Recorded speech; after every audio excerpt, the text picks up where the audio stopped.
day dawned clear and calm along the beaches of Normandy ahead of today's packed programme of D-Day ceremonies and commemorations. There had been no such calm on those very same beaches 80 years ago as the Allied invasion force braved an inferno of enemy fire to launch the offensive that would turn the tide of war against the forces of Nazi tyranny. Among those taking part in the anniversary ceremonies, King Charles and political leaders such as President Biden gave thanks for the heroism of the troops, while some of the few remaining veterans of that day remembered their fallen comrades. In the UK, beacons are rounding off commemorations that have also been taking place across the country. At their heart, a service at the National Arboretum for those who couldn't make it to France. But it was President Biden who perhaps best underlined another reason why this anniversary still matters. His message was simple: standing up to tyranny is just as important now for Ukraine as it was then against Nazi Germany. First light, 80 years on, the reenactors gather. Uniforms are the same, the beaches timeless, the weather perfect. It's part of the legend of D-Day that among the first ashore that morning was a lone piper, Bill Millin, who played unarmed and unprotected as his colleagues stormed the beaches. It's now an essential anniversary tradition. On the heights overlooking the eastern end of Gold Beach, a new British Normandy memorial, walls inscribed with the names of more than 22,000 dead, is the focus of British commemoration. Of course, the King, the Queen, the President and his wife were to take leading roles, but the honoured guests were these men and women, fewer and frailer each year, the last living witnesses of the day that changed Europe. As we stand alongside their remaining friends and comrades on this hallowed ground, let us affirm that we will strive to live by their example. Let us pray such sacrifice need never be made again. From the Prime Minister too, nothing but admiration for the character of those who fought here. I'm no hero, they will say. I just did my duty. That humility is so much a part of why they are truly the best of us. Many are too frail now to tell their stories, but today there were actors on hand to read their words. These from Joe Mines, now 99, and watching. I was 19 when I landed, but I was still a boy. I don't care what people say, I wasn't a man, I was a boy. And I didn't have any idea of war and killing. I was lucky. Yeah, I had lots and lots of luck. So why would I come back?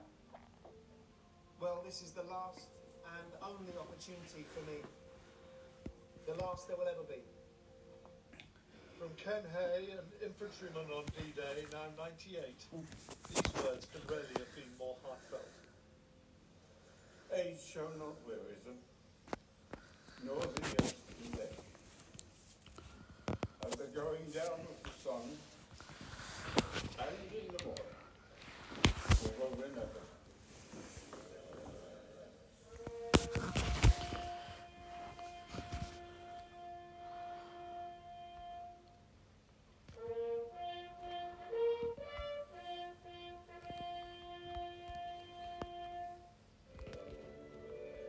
As the focus moved westward towards the American cemetery above Omaha Beach, President Biden's message to veterans was that remembering is as much about the future, about learning the lessons, as it is about the past. He had Ukraine firmly in mind. History tells us freedom is not free. If you want to know the price of freedom, come here to Normandy. Come to Normandy and look. The price of unchecked tyranny is the blood of the young and the brave.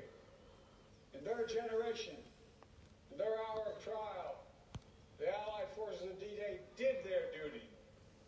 Now the question for us is, in our hour of trial, will we do ours?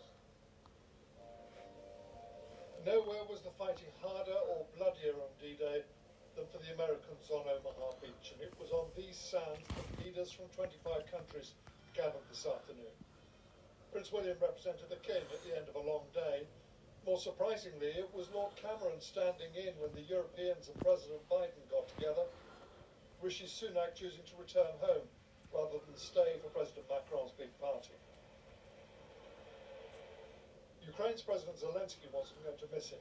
Ukrainians played a significant part in the Red Army's defeat of Germany on the Eastern Front.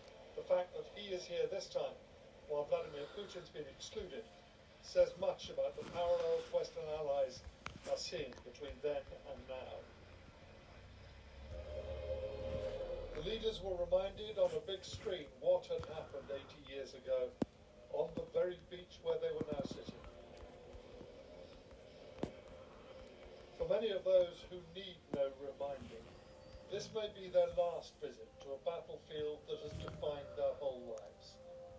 As the sun sets on this anniversary, the sun is setting too on the last of the greatest generation.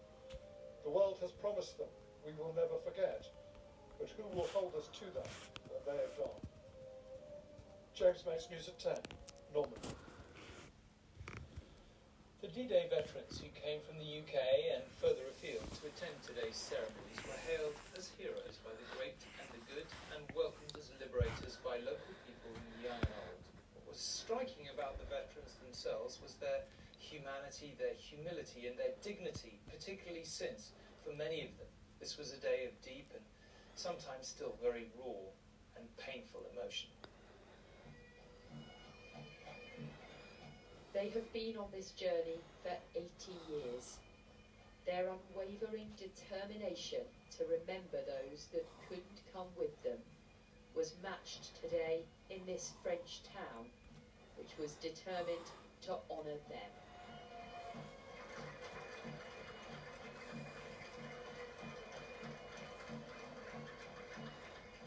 In Aramonch, these men will always be heroes. The last surviving veterans of the D-Day landings, which ultimately led to its liberation from Nazi rule. In the town square, they had waited all day for this. God bless you, sir. 98-year-old Albert Keir found himself being greeted in a number of languages.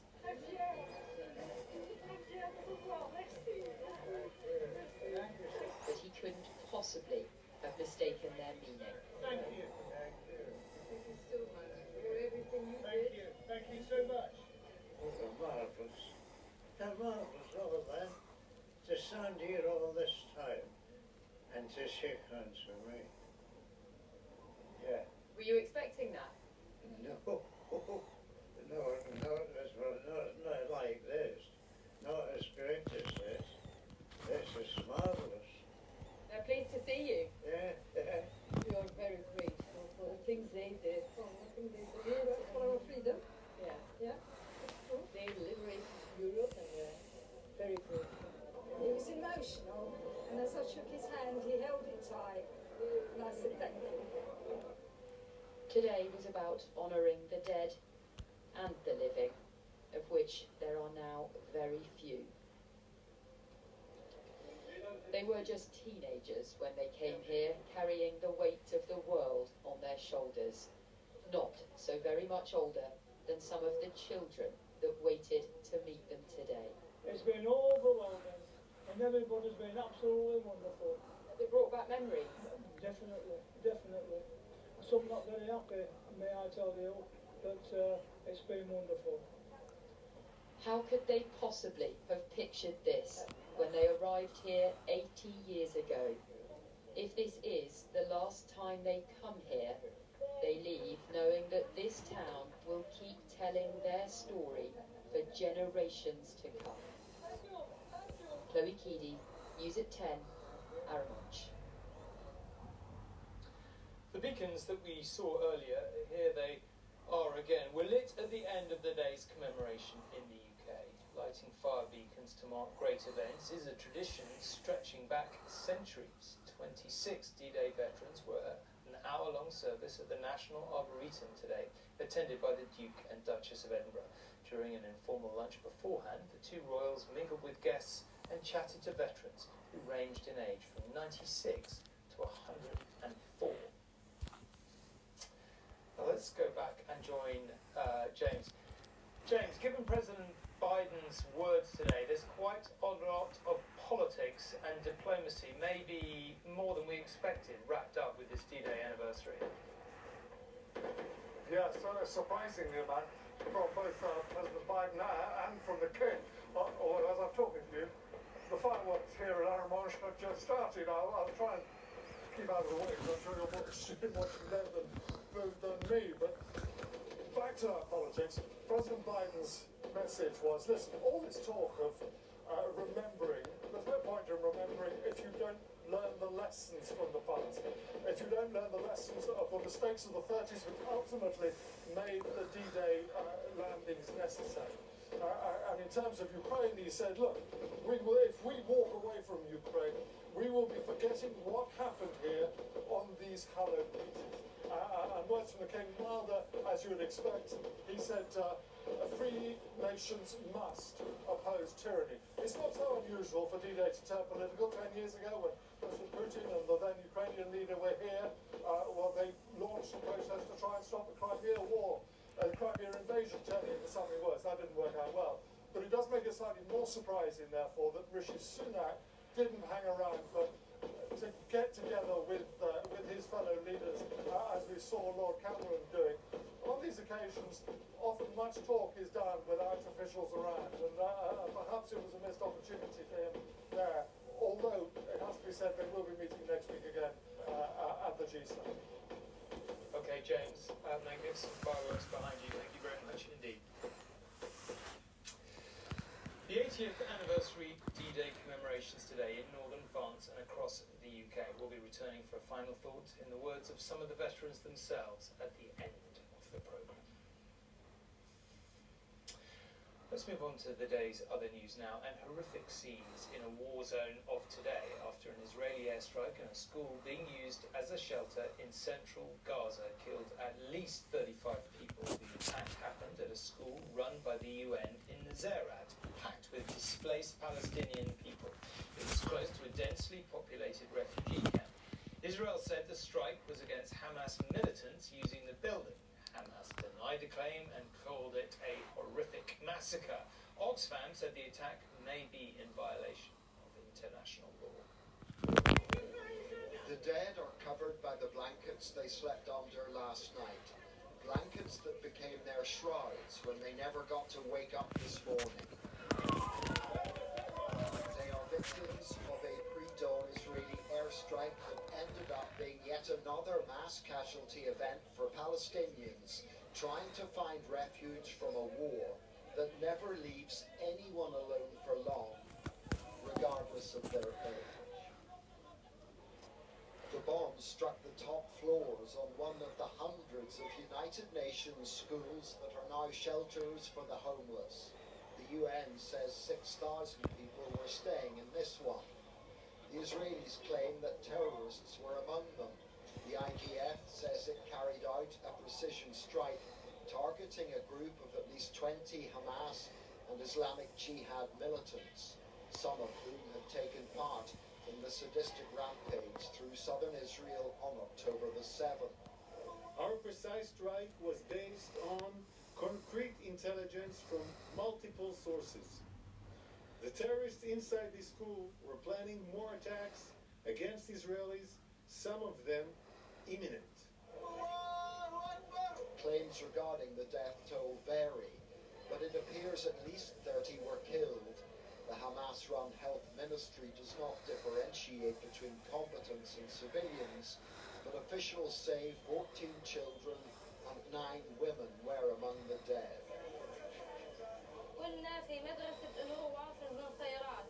This young woman said it was around 3 o'clock in the morning when she heard 5 missiles hit the school. I went out running and found fire burning in 3 classrooms, she added. Last week a firestorm killed at least 45 displaced Gazans after an Israeli airstrike close to a UN facility outside Rafah. Now another shelter has shown itself to be anything but a safe haven. In Gaza, you can run from the war, but you can't hide. John Irvine, News at 10, Tel Aviv. Major search is underway tonight on the Greek island of Symi after the TV doctor Michael Mosley apparently went missing while on holiday. Police and firefighters are using drones to scour the island, whilst a helicopter has also been brought in to help try to find him. Dr. Mosley, known for his appearances on The One Show and This Morning, hasn't been seen after setting off on a walk to the centre of the island on Wednesday. The possibility is being investigated that what scientists are calling nationally distributed food items could be behind an outbreak of E. coli across the UK. 113 people have been made ill in the outbreak, with 37 of those admitted to hospital. Cases have been recorded in England, Wales and Scotland. One case in Northern Ireland is believed to have originated in England. Scientists are working with public health and food standards agencies to try and find the cause. Cases are expected to rise. Now, Rishi Sunak has tonight given us his first full broadcast response to the liar controversy that blew up after this week's ITV election debate. You remember Mr. Sunak repeatedly claiming that Treasury figures showed Labour's plans would cost households an extra £2,000 in tax, which prompted Sir Keir Starmer to call him a liar after the Treasury itself cast doubt on the claim. Well, now, in an interview for ITV's Tonight programme with Paul, due to be shown in full next week, Paul asked him about the issue, and the Prime Minister has come out fighting, as we will hear. Okay, let's talk about tax, because it has been a big issue in the past couple of days, right? I think everyone would agree. Are you willing to lie in order to stay in power? No. The Labour Party say you're a liar. Yeah, I think it's pretty desperate stuff. And Keir Starmer and the Labour Party obviously very rattled that we've exposed their plans to raise tax on people. And that's what it demonstrates. But your claim is dubious. You know it's dubious. No, I don't. I think people know that I'm across the detail when it comes to numbers. The Chancellor gave a press conference on this very topic almost a month ago, where he laid out all the workings behind what we were saying. And I'm happy to go through it. His Permanent Secretary of the Treasury said, do not use this to claim that civil servants have crunched these numbers. No, that's not right. That's the letter that's been published. I can tell you exactly. I'm happy to go through it with you. There are 27 different policies that go into this number. 21 of them have been costed independently by Treasury officials. They're all online and people can find them. 2 of them come direct from the Labour Party, 3 of them from other public government sources, and 1 of them's from an independent investment bank. That's where all the workings come from. Will you at least be upfront about the fact that this is based on Conservative advisers putting together the initial input? No, the analysis and the working is done by Treasury officials. They are based on things that Conservative advisers are asked to look at. Transparent. It's all laid out online. People can go and read it online. Well, the interesting interview. Look, some raised eyebrows tonight as James is pointing out that he left the D-Day commemorations early. I mean, I accept it's a campaign trail. We don't know what else he was up to, I guess. But very defensive there. Not backing down in any way. What did you make of it?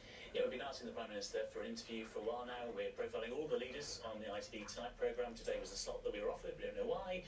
Obviously, it's not our choice, but he certainly returned from Normandy ready to dive back into the campaign, as you heard there. He was very punchy on tax, I suspect, because they're quite enjoying talking about it again, actually, after the debate on Tuesday. But, he was the guy, Rishi Sunak, who said he was going to return integrity to politics. And it's not just the Labour Party who are questioning that integrity tonight.